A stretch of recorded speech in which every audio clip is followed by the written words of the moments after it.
Well, good evening, everybody, and welcome to Political Focus. We're counting down to the 4th of November. That's Election Day. That's when you have your say. Well, tonight we've got our part. Our part is to educate and inform, to let you know a little bit about what's coming up on the 4th of November, the election, what races are being run, and who are the candidates. We've got several of our candidates here tonight, and I want to introduce our two candidates here tonight. Before I do, I just want to let you know that we have invited Republican candidate Dr. Peter Terzop to attend. He declined our invitation. So, for our candidates that are here tonight, I want to introduce, first of all, the challenger, Mr. Tim Hutchins. Tim, tell us a bit about yourself and who you are. Well, Kenny, I want to thank you for putting this on tonight, and the Dean for being here, of course. I think debates are very, very important to any election. But I'm in the race because I think I can do a good job, and I've got a vision for the county. It's a positive vision, and I want to get my message out. I haven't really started a real aggressive campaign for several reasons. I have people asking me, and I'm going to clear this up today, I hope, tonight, again, that, Tim, are you in the race? Are you in the race? Because I have been, there's been some accusations, I guess, or allegations about the petitions. And I may want to clear that up even. As an independent candidate, you have to have 100 signatures on a petition to run for office. I got questions yesterday about this, and they said, well, I don't know if I can vote for an independent. So it's a challenge running as independent anyway, because a lot of people don't understand the process. But in the general election, which is coming up November, you can vote for anybody on the ballot. You can even do write-ins if you choose to do so.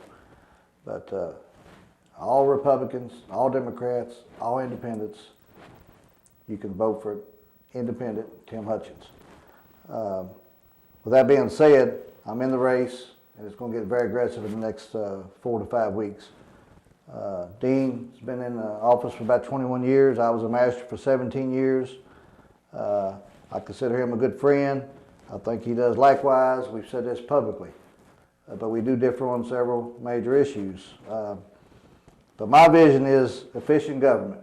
When I say efficient government, I'm not accusing anybody of wasting a ton of money. There is some waste. I think there's some things where we can clear up and save some money. But when you got to go through so many loopholes when it comes to business or trying to go through planning and zoning, and you may get that result at the end of the day, you may get where you want, but you got to go through so much of a long, strung out red tape process to get there. It needs to be softened, and the planning and zoning needs to be streamlined from top to bottom. The inspection program, that's part of the efficient government. Home inspections, which I voted for, supported, and pushed for. Actually, I was, because I build houses, I'm a developer, and I know what it takes, and there's people getting shortcutted, so I supported that program. But when you start doing outbuildings and fences and outhouses and decks on your house, and you really can't do anything without a permit and a county telling you what to do and how to do it, it's going too far. I want to eliminate that completely. The other thing is economic development. We had a little debate last night at Farm Bureau, and the last 3 years, according to reports, I think Dean says 700 jobs. I say 670 jobs, new jobs created. That's great. We need them. It's any job is good. But we're not getting the what I call the better paying jobs with the good benefits, and we are one of the best attractive locations. We do have the best attractive location in pretty much the United States, because we've been told we got the most beautiful town in America, and everything that we've been doing in the past has been good, but not far enough. We haven't gone far enough. 670 jobs is about 200 something jobs per year. When we graduate over 1,000 children a year in our high schools, that means they're leaving the community going to work somewhere else. So people ought to be coming in here and moving in here. We've got the best place for people to live, and their quality of life is the next thing. That's my third vision, quality of life. The quality of life is, what do we provide? We got good recreation parks, but they got to be expanded. They're way overcrowded. I coached for 20 plus years. Children, grandchildren, I know what it takes to, as far as the recreation department, I helped start the program with the city of Barstown. We have to have more room for our recreation department to grow, and it takes money, of course, and we have to expand. We need an indoor soccer facility, and I think we can do that with some private partnerships. We need an indoor softball, baseball facility. And like I say, I've coached all over. I know how it is. You can go to Lexington, Louisville, a lot of these surrounding counties. E-Town's got a big, tremendous program over there. Not to say our program's not good, but if you're going to continue to grow and provide for our people, we need to expand even more. And I know how to do that. The indoor aquatic pool facility, and this is not just for recreation. It's for people's health. You know, the older people. Just look at me. I mean, everybody, as you get older, you see that you need more exercise. So I know I've raised over $2 million, helped raise over $2 million as chairman of the St. Gregory's community. We built a big facility there a few years back. I know how to raise money. And I've got some sponsors and donors already targeted that I've spoke with that we can raise a tremendous amount of private money to get this center going, enclosed pool facility. But I do not want, like my opponent does, or they've tried or said, they want the YMCA to come in and control it and take care of it. I don't want that. I don't want the outside entities to come in and tell our community what to do, because they'll want to take over all of it, and I don't think we need to do that. Because we've got private exercise facilities here already that are trying to survive in this community. We don't want to put government money or stamp on what they're already doing. They're very successful at. And we've got a very good recreation facility going that we need to expand, but if the YMCA comes in, they'll want to take over all of it, and I do not want to do that. So that's three of my main visions: is efficient government, economic development, and quality of life. And that's a startup, and I'll turn it back over to All Mr. right, Fogle. well, we'll come back to you in just a few minutes on some more of those issues we'll expand on. But right now, Judge Executive Dean Watts, you've been in the public eye for a number of years now. What is it about you that we don't already know? Of course, before I became county judge, I worked in the retail clothing business for the Shapiro family, in the Louisville store businesses, and I actually worked my way up the ladder, like many people have done over the years, and was fairly successful in that endeavor. I have served for 21 years as judge. Every day that I go in the office, I still think about the first time I decided to run for this office, and why I wanted to run for the office, because I felt like I could make a difference in people's lives. This county has grown over the last 21 years. When I took over office in '94, the county's assessed property value was about $620 million. Today is $2.4 billion. That's about an $85 million a year average. Most communities around us would love to have that type of steady growth and continued growth. In fact, just Monday and Tuesday of this week alone, Kenny, we had 9 new housing permits for new homes. These were not garage additions or whatever, just in 2 days alone. So I see real resurgence in our housing market, and hopefully that will continue to go forward.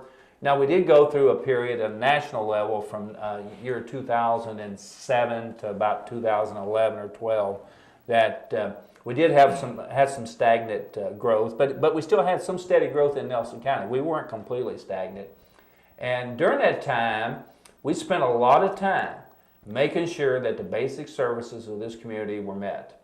And they were met without raising taxes. They were met without having to lay people off. So we were taking care of the basic fundamental services that's important to the government. And that may appear, Timmy said last night at the Farm Bureau debate that we were stagnant. Well, we went through a period that we had to take care of business. If just like your household, if you don't pay your electric bill, if you don't have your lawn mowed, if you don't take care of your plumbing, you're going to have problems. So we did go through a period of that time, but we did reach out to the state and the federal dollars, and we've been able to use those resources to get us a lot of projects. A lot of projects are going on in our community right now, and we'll expand on those as we go forward. But I love this job. I understand. Well, Tim, you said a few minutes ago you're in this for the long haul, but what made you, what point made you decide, I want to be county judge executive, and what makes you think you'll be a good county judge executive? When you decided not to run? Well, thank you. I was scaring you away there. The fact of the matter is, I was, when I started out as a young man, I was been a self-employed businessman my entire life. My family ran a store there, Handy Food Mart, and I've been there since I was 13 years old. And since, the very first few years, actually, as soon as I graduated, before I graduated high school, I would almost say I was managing the store. My dad was still there, and I miss him today. But I ended up buying the store out over time, and we have done a lot of things at the store, different, a little more unique than some, what I'd say, retail centers. And I've also went out, I've done some developments and built a lot of houses, and of course I farmed all my life, and we were big farmers, raised big farmers, and done a lot of things. So I had people come to me and ask me to run for magistrate back in 1993, and my dad would probably today say, "Oh my goodness, what are you doing?" But I was successful in winning that race, and I won 3 more terms, and I was in the magistrate for 17 years. Dean won the election in 1993 also. We both took office in 1994. And I think we had a great court. And I think we've done a lot of good things. Dean done a lot of good things. But the last probably 5, 6, 7, 8 years, I think, when I was in office, we differed on a lot of ideas, I think. I think you lose focus when you're in there too long. I decided as a magistrate, it's time to go. When you stay in office, any office, I believe, my belief is, you need to move on to different offices or different levels or a different vision in life and public service, because you get stale, you get stagnant, you get burnt out. And Dean might disagree with this, but I could see that he was getting stagnant, stale, and burnt out. And we need new blood. And I decided that at that time, several years before that, we started disagreeing over some things, just like the planning and zoning was getting to me, too stringent on regulations. The code enforcement, too many inspections, of course. We've disagreed over some of the roads that got widened. I still think 245 needs to be widened all the way to I-65. I think that's the main, there's no doubt it's got the most traffic of any road in Nelson County. It needs to be 4-lane all the way to I-65. Dean has said on record he opposes it. We do not need it. Hope, hope, hope.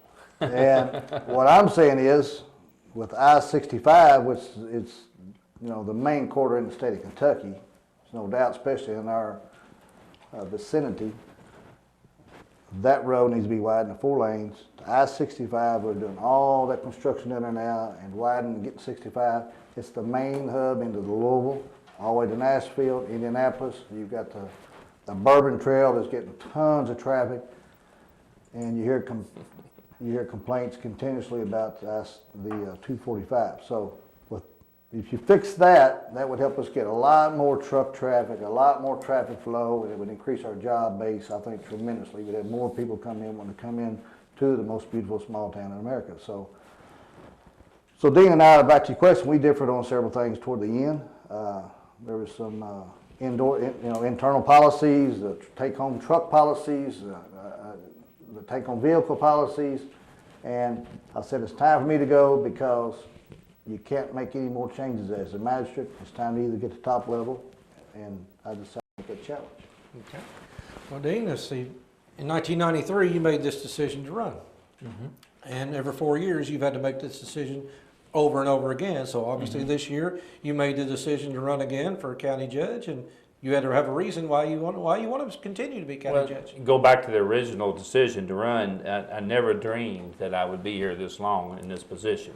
I never had, it wasn't to start out to be a second career. It was something I had a passion for of politics, of being involved with people and helping people.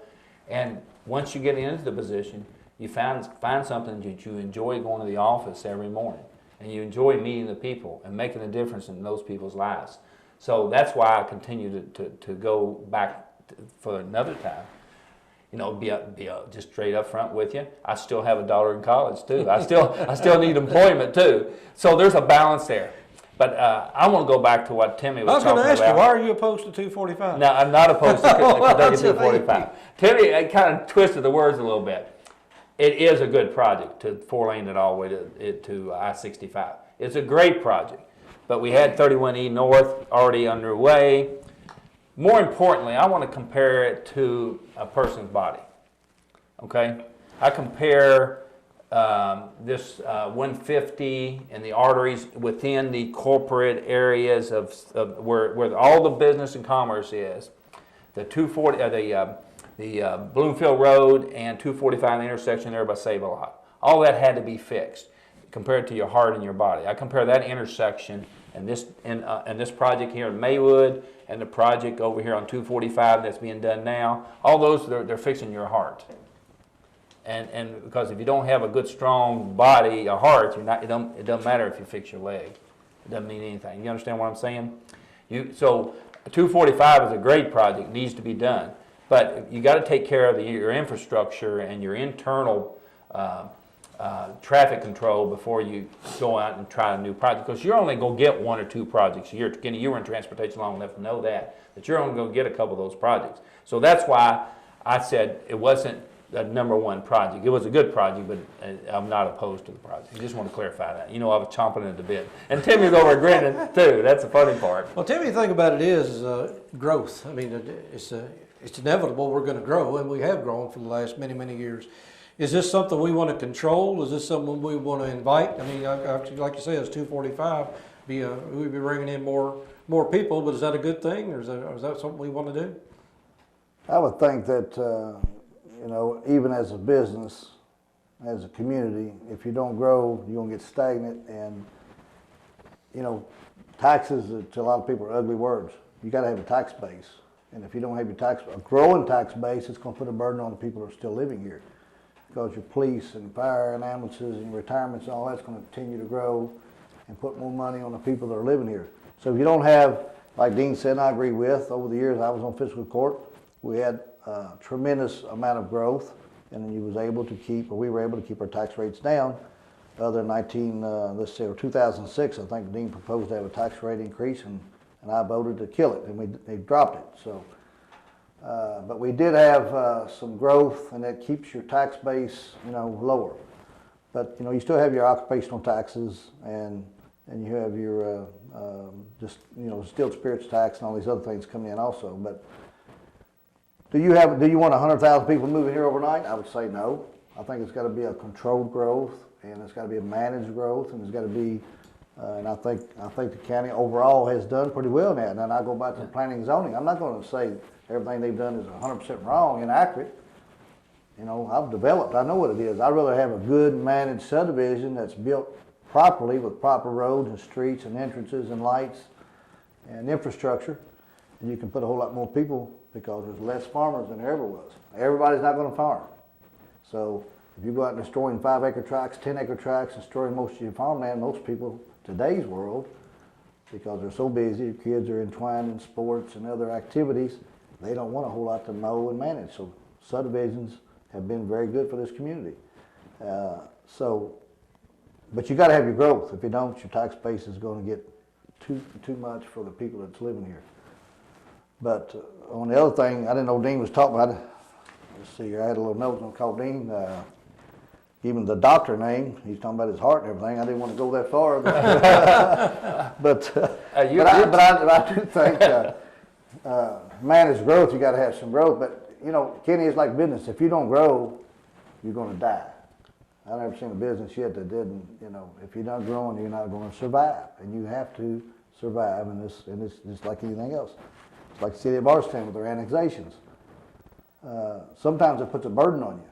If you don't have it done the right way and planned and managed, and I think that's what they have done in some cases with their annexation. But, you know, again, I think they do have to grow somewhat. So that's my position on it. All right. Well, you talked last night, I heard you at the debate last night talking about how the difference in the tax rate when you came into office and the tax rate today. Do we have the money to grow? I mean, are we doing okay financially in the county to grow if we want to make these big We're projects? solid financially. The main thing is controlling your expenses.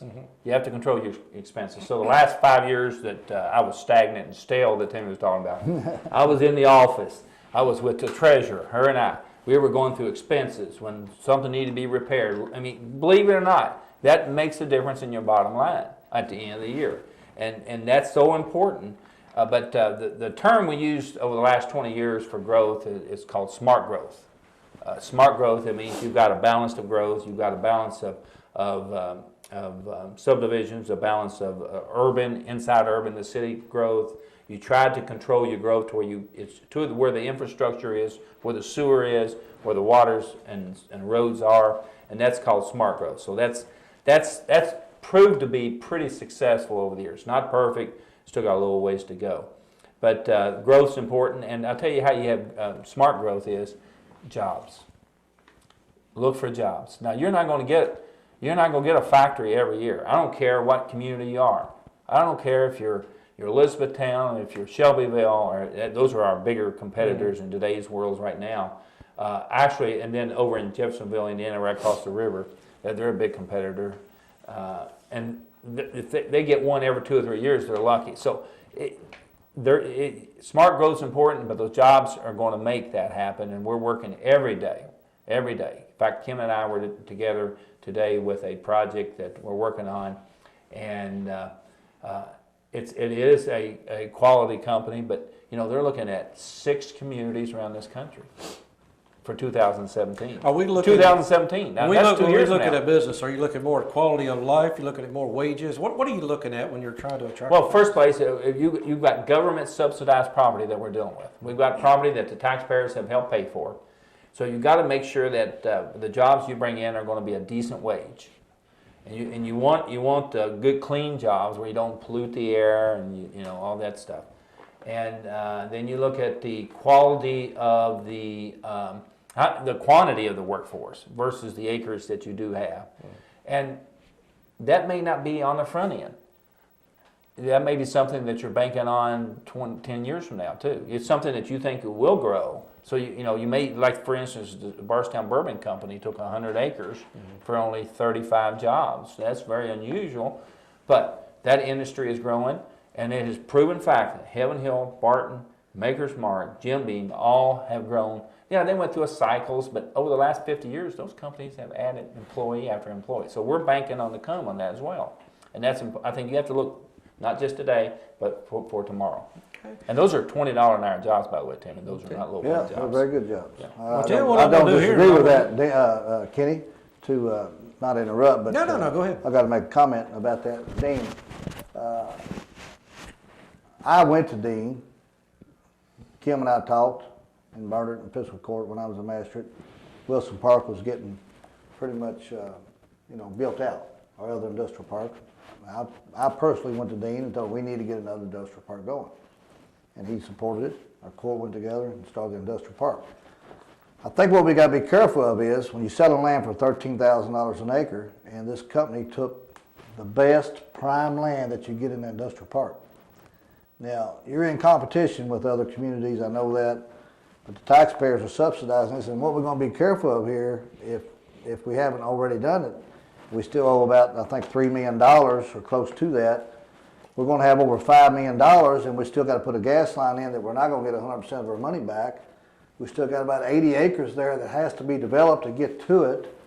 My personal opinion is the Barstown Distillery, I think is what they're calling it. The warehouse portion of it should have been built. The warehouse is on some of the less valuable land. They took the cream of the crop land, made a big PR thing out of it, and the good jobs, it's great jobs, but as we said here today, none of them have actually started working. So we hope they come, and I think they will come. But when you sell land, I-2 land on top of it, heavy industrial, which is very hard to get the I-2 zoning in most cases anywhere, you got to be real careful about selling it for 35 jobs, maybe 35 jobs. And they took 100 acres, now we're going to have about 80 or 90 acres left. Some of the land out there is undevelopable. And my last numbers look like we got about $5 million. We're going to have over $5 million in this land. And if you look at it, and when we redevelop the other 80 acres, you got to pay for part of this gas line. You got to pay for all the gas line up front. Hopefully we'll get some of the money back. But then we're going to look up in a couple years and we're going to be out of land again. So, which I think we're selling the land too cheap for what we're going to get back out of it, actually. And people want to come here and build, and we got to secure what we have, and we have to lure the companies in. And I think our whole development all of our development plan and site and everything we're doing down there probably needs to be shook up, re-looked at, and get some new energy involved. And when you got the most beautiful town in America, and you got all these, graduates going out and going to college, and apparently they got to go work somewhere else or not living here, because when you only created 200-something jobs a year, that means they're working somewhere else or they're unemployed. Now, there's a lot of underemployment here. There's no doubt about that. They came out with a report in the Kentucky Standard just recently about the underemployment, and actually we might have less employment than we had 5 years ago, if you look at the numbers, per their reports, not my reports. So what we got to be real careful is here, we're going to be out of land, selling land for, less than what the value of it, in my opinion, is. And then you look at the other industries. You had one industry that got a $3 million tax break. Now, is it good or bad? You're going to look at it, you're going to put a fine line to it. $3 million. And you had the two sheriffs up there last night saying they need more money, they need more detectives, we got a drug problem in the county, and we can't get any more police force. And we give a $3 million tax break to one industry. Now, I'm not against that 100%, but has everybody else had an opportunity to do that? It was in a. You go let him talk all night long. You can come in any day. I don't want to be rude. I'm a piece of furniture here. That's all I'm doing. Timmy gets on. He's the same Timmy as we was. You've got 20 minutes. Go ahead. First place, inaccuracies. We owe $1.686 million on the property. And the original price was $3.1 million or $3.2 million when we bought the property. So we paid the property down. So that's the first inaccuracy. We will have the opportunity to recoup on that $1.2, $1.3 million on the gas line. We have an opportunity to recoup about $700,000 of that based on the Bardstown Bourbon Company coming here. That's a good thing. Okay. The next thing is that this particular distillery will be a showcase distillery. It will be on the Bluegrass Parkway. It will be a showcase when people drive down the Bluegrass Parkway. They will want to stop and get off and see Bardstown. The aesthetics of this place will want people to stop and be there. And the next thing is that the tax break that Timmy's talking about was for Heaven Hill Distillery, $3 million that we gave up on the property. But he didn't tell you that we're going to gain $5.71 million in liquid distilled spirits tax for that same time period. So that, it sounds bad you're giving up. Well, if they build those warehouses in Indiana, you have nothing. But believe me, let me tell you, many distilleries are looking at Indiana because there's no ad valorem tax on distilled spirits, no personal property tax. And many distilleries are looking at that right now for the long-term vision. They're not going to move their distillery, no. But for future growth, and if I can get those liquid tax dollars here, and we're doing the same thing with Beams, we've done the same thing with Barton's, we'll do the same thing with any distillery that would come in here. And if you give tax breaks to the foreign companies that come in here, why not give tax breaks to your local factories that are employing over 500 people, making $40,000 to $50,000, $60,000 a year? You drive by the parking lot. There's nice vehicles in there. Them and their spouse have a nice home to live in, and that's what my job is, to make sure that continues to go forward. And on that same subject, Kenny, I don't disagree. I said I didn't disagree with it entirely, but has that same program been offered to other small business people? You got construction companies out here. You've got building companies out here. You got other small factories. You got a tons of small businesses throughout this community that don't get any tax breaks. Zero. I'm one of them. I know how it is. You pay taxes. And to create 2 or 3 jobs, they're paying 5, the tax rates are set at what they are. The state sets the rates on the distilled spirits, for example. And I'm not saying anything negative about it, but it hasn't been offered to everybody. The average taxpayer out here, average small business guy, got people looking for I-2 land that's in construction, can't find any place to go. And I would definitely disagree with you over the, not saying the nice corporate buildings will be nice, but the warehouses did not have to be visible for the Bluegrass. These are not going to be your typical warehouses, Tim. Okay. These are not going to be your typical This will be a showcase. I've seen these. And I hope it is. I'm fine with it. It will be different. It's a positive thing. I'm not saying I'm not disagreeing with it at all, but I still think the 13,000 But go back to correct you on that. 13,000 acres, what you're talking about. $13,000 an acre. Yeah. And you still got to develop the other 80, 90 You got acres. 240 acres left, by the way. Some of it's undevelopable. 140 of it's good developable land. And you still got to run roads and sewer and water, a lot of it. One small connector road. Less than $150,000 to $200,000.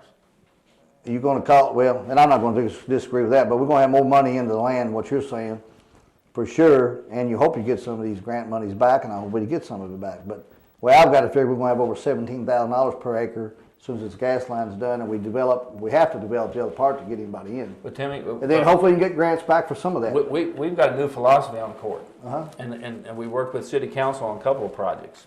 I understand.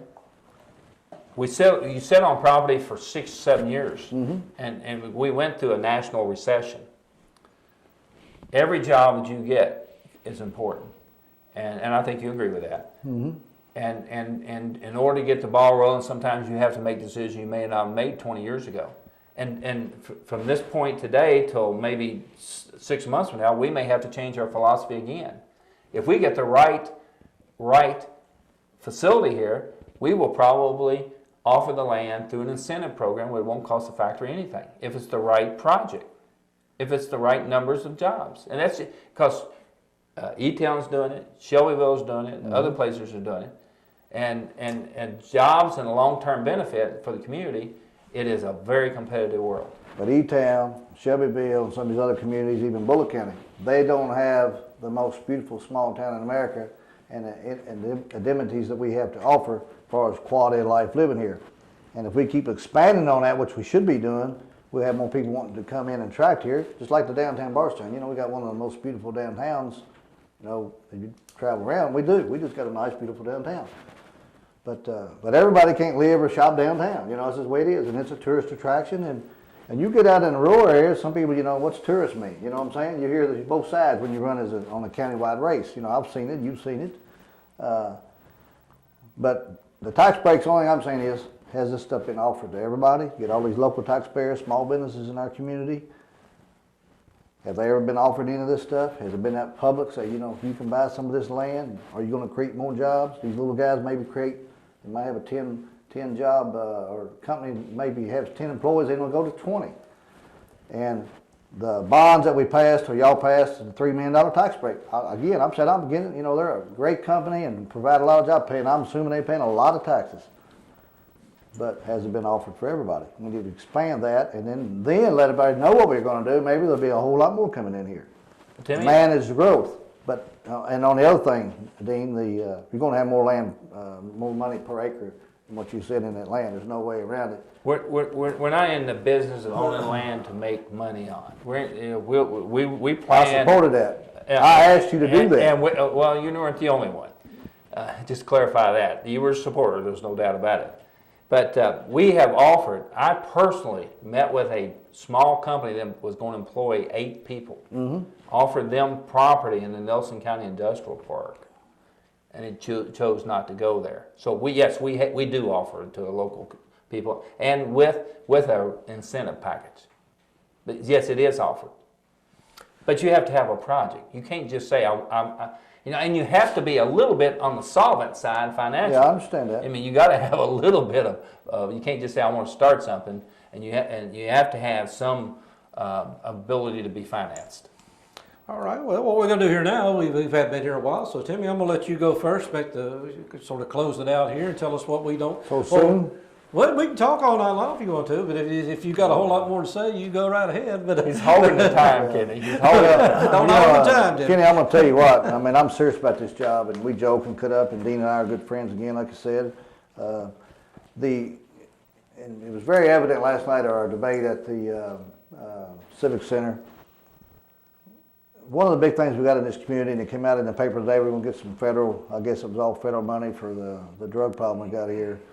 And anybody that has children, grandchildren, families, we've got a severe drug problem in our community. We've had 3 murders in our community that apparently nobody's been arrested or definitely not solved. So, not to say anybody's done anything wrong in the police force, but they need more resources. We need more special detectives. We need more people that can do investigations instead of the people just patrolling the roads, which is a good thing. but we got to have more people, and I think both sheriffs said that last night. But they reiterated they do not have enough resources. You know, we're spending over 1.23 million or over $1 million in our jail. Can we cut some costs there? Taxpayers, or you know, it's been in the red, and hopefully we can get that improved. $1 million taxpayers' money supporting the jail inmates. Planning and zoning, we're subsidizing $95,000 a year, which a lot of people disagree with some of the policies we got, and we're still supported with $95,000 a year of county tax money.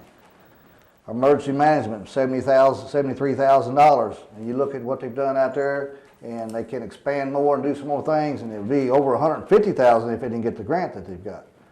We paid out over $600,000 in overtime last year.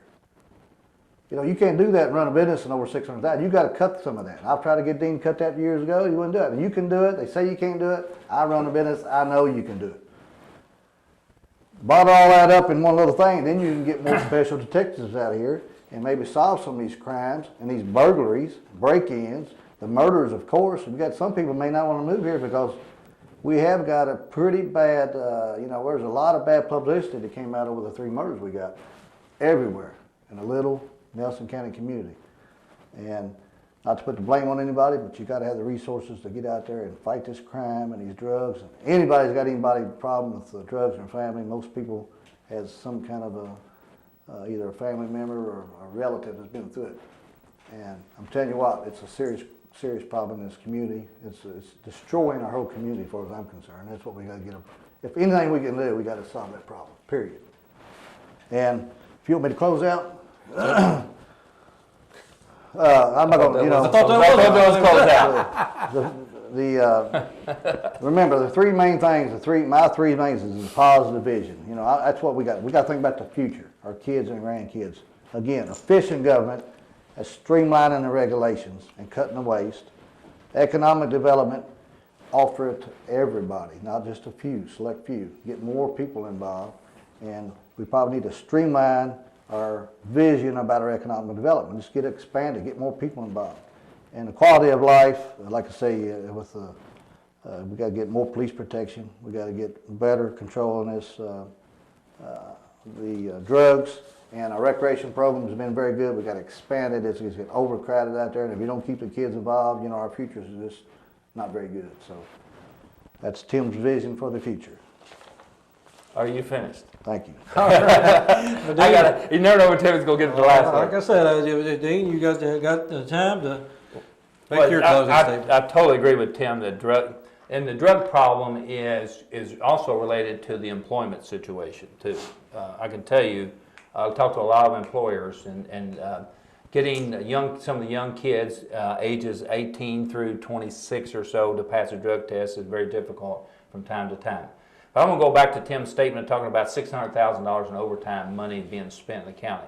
Of that $600,000, that report that Tim asked for and I gave to him, $600,000 of that is total earnings, of which $400,000 is straight time.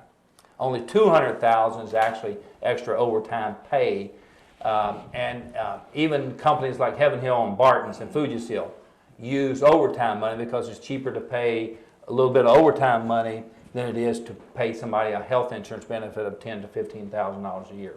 And that's why the overtime is used. When you have an ambulance service, you've got a jail, and you've got a police department that requires 24-hour a day, 7-day services, someone's going to get some overtime. And that's. And I just want to clarify that and make sure we were clear on that.